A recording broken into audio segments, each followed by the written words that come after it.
Welcome to our channel. Today we how to reduce cloud storage fees with Google Drive easy tutorial. Start by logging into your Google Drive account. Once you're on the main page, take a moment to assess your current storage usage. Click on the storage information located at the bottom left corner of the screen. This will show you exactly how much space you are using and what types of files are taking up the most space. Next, consider deleting unnecessary files. Go through your My Drive and look for large files, duplicates, or items you no longer need. Right-click on any unwanted files and select Remove to send them to the trash. Remember, files in trash still count towards your storage limit. To permanently delete these files, go to the Trash folder on the left sidebar.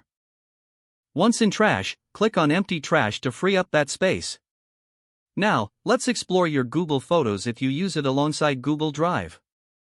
Check the settings in Google Photos to see if you can convert your storage settings to high quality. This option allows you to store unlimited. Next, consider using Google's Storage Management tool. This tool can be accessed from your account settings and helps you identify files you can remove.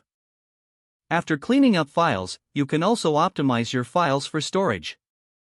For documents and presentations, consider using Google's cloud-based applications instead of storing them as large files. You can convert your Microsoft Office files to Google Docs, Sheets, or Slides. This will save space since these formats are less storage intensive. If you shared files with others, remember that shared files also occupy space in your drive. Consider removing access for anyone who no longer needs to view those files. Another option is to use a file compression tool to reduce the size of large files before uploading.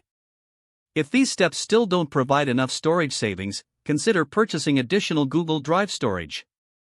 Evaluate your needs and select a plan that fits your usage pattern.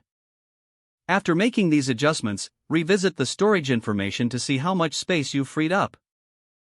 Regularly update your files and revisit your storage settings to ensure you're not overspending. By following these simple steps, you can effectively reduce your cloud storage fees with Google Drive. If the page does not load, refresh the browser or try again in a private or incognito window. Make sure you are using the correct email address, then retype it carefully to avoid small typos. Don't forget to like this video and subscribe to our channel for more step-by-step tech guides.